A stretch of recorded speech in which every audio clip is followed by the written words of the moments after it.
Anthikad police station പരിധി വിഭജിച്ച് പെരിങ്ങോട്ടുകരയിൽ പുതിയ പോലീസ് സ്റ്റേഷൻ സ്ഥാപിക്കുന്നത് മുൻഗണനാക്രമത്തിന്റെ അടിസ്ഥാനത്തിൽ പരിശോധിക്കുമെന്ന് ആഭ്യന്തര വകുപ്പ് മന്ത്രി രമേശ് ചെന്നിത്തല 16ാം കേരള നിയമസഭയുടെ 1ാം സമ്മേളനത്തിൽ ഗീതാ ഗോപി എംഎൽഎയുടെ സബ്മിഷന് മറുപടി നൽകുകയായിരുന്നു മന്ത്രി.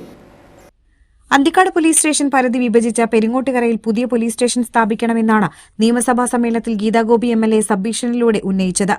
ഉമ്മൻചാണ്ടി സാറിന്റെ ഗവൺമെന്റിന്റെ കാലത്ത് ആഭ്യന്തരമന്ത്രിയാകുമ്പോൾ പെരിങ്ങോട്ടുകരയിൽ ഒരു ഔട്ട് പോസ്റ്റ് സ്റ്റേഷൻ ഉദ്ഘാടനത്തിന് അദ്ദേഹം വന്നിരുന്നു. സാർ, ഇവിടെ ഞാൻ പ്രകടമാക്കുന്നത് സാമൂഹ്യ സുരക്ഷിതത്വം ഉറപ്പുവരുത്തുക, ക്രമസമാധാനം നിലനിർത്തുക, ജനങ്ങൾക്ക് സ്വസ്ഥമായി ജീവിക്കുക, അക്രമസക്തമായ കേസുകൾ കൂടി വരിക. അന്തിക്കാട് പോലുള്ള സ്റ്റേഷനിൽ പരിമിതമായ സ്ഥലമുള്ളൂ സാർ, സ്റ്റാഫുകളില്ല സാർ, മര്യാദയ്ക്ക് അവർക്ക് കേസുകൾ അന്വേഷിക്കാൻ ഒരു വാഹനമില്ല സാർ. ഞാനിത് ഇവിടെ അല്ലാതെ എവിടെ പറയാം സാർ? ബഹുമാനപ്പെട്ട ആഭ്യന്തരമന്ത്രി ആ പ്രദേശം പരിചയമാണ്, അവിടെ വന്നിട്ടുള്ളതാണ്. ഔട്ട് പോസ്റ്റ് നാട്ടുകാർ പണിത, അദ്ദേഹം അത് നാടിനെ സമർപ്പിച്ചതാണ്. എന്റെ ആവശ്യം 88 സെന്റ് ഭൂമി പെരിങ്ങോട്ടുകരയിലുണ്ട് സാർ. റവന്യൂ ഡിപ്പാർട്ട്മെന്റിന്റെ കയ്യിലുള്ള ഭൂമി ഈ പോലീസ് സ്റ്റേഷന് വേണ്ടി മാറ്റിത്തന്ന് അതിന് പുതിയൊരു കെട്ടിടം പണിത് ക്യാബിനറ്റ് തീരുമാനം പെരിങ്ങോട്ടുകരയിൽ ഒരു പോലീസ് സ്റ്റേഷൻ ഈ ഗവൺമെന്റിന്റെ കാലത്ത് ഉണ്ടാവുക എന്ന് പറഞ്ഞാൽ നാട്യ മണ്ഡലത്തിന് വലിയൊരു അഭിമാനമാണ് സാർ. അതുകൊണ്ട് കുറ്റകൃത്യങ്ങൾ കൂടി വരുന്നു സാർ. അന്വേഷിക്കാൻ പോലീസ് കുറവ്, ഒരു വാഹനം മര്യാദയ്ക്കില്ല. ബഹുമാനപ്പെട്ട ആഭ്യന്തരമന്ത്രി, അന്തിക്കാട് സ്റ്റേഷൻ പോലെ 3 സ്റ്റേഷനാണ്, വലപ്പാട്, അന്തിക്കാട്, ചേർപ്പ്. അങ്ങൊന്ന് പരിശോധിക്കണം SP വിളിച്ച്.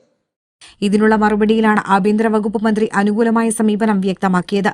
അങ്ങ് ഇവിടെ ചൂണ്ടിക്കാണിച്ചത് ശരിയാണ്. 5 പഞ്ചായത്തുകളും 16 വില്ലേജുകളും ഉൾപ്പെടുന്നതാണ് അന്തിക്കാട് പോലീസ് സ്റ്റേഷൻ. കഴിഞ്ഞ 3 വർഷക്കാലമായി 1300-ൽ പരം ക്രൈം കേസുകൾ റിപ്പോർട്ട് ചെയ്തിട്ടുണ്ട്.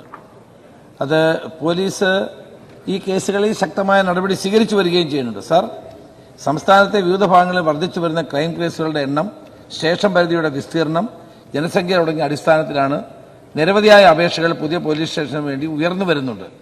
ആവശ്യങ്ങൾ കണക്കിലെടുത്ത് കേസുകളുടെ എണ്ണം, ജനസാന്ദ്രത, വിസ്തൃതി എല്ലാം കണക്കിലെടുത്തുകൊണ്ടാണ് ഞങ്ങളുടെ മുൻഗണനാക്രമം തീരുമാനിക്കാൻ പോവുകയാണ്. എവിടെല്ലാമാണ് ആദ്യം പോലീസ് സ്റ്റേഷനുകൾ വേണ്ടത് ഇതിന്റെ അടിസ്ഥാനത്തിൽ. അത് അങ്ങ് ബഹുമാനപ്പെട്ട അങ്ങ് ഇവിടെ പറഞ്ഞ ഗീതാ ഗോപി പറഞ്ഞത് ശരിയാണ്.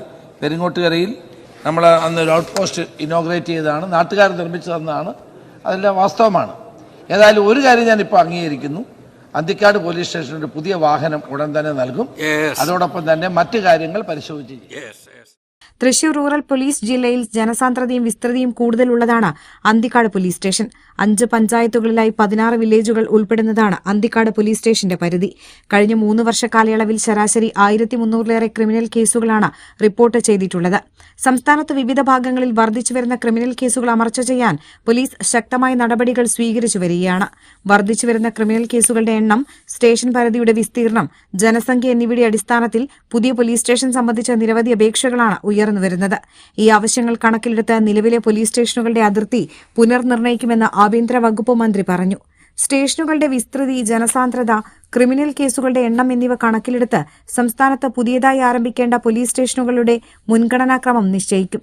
ഇതിന്റെ അടിസ്ഥാനത്തിൽ പെരിങ്ങോട്ടുകരയിൽ പുതിയതായി പോലീസ് സ്റ്റേഷൻ ആരംഭിക്കുന്ന കാര്യം പരിശോധിക്കും. അന്തിക്കാട് പോലീസ് സ്റ്റേഷനിലേക്ക് അടിയന്തരമായി ഒരു വാഹനം അനുവദിക്കുമെന്നും ആഭ്യന്തര വകുപ്പ് മന്ത്രി രമേശ് ചെന്നിത്തല പറഞ്ഞു.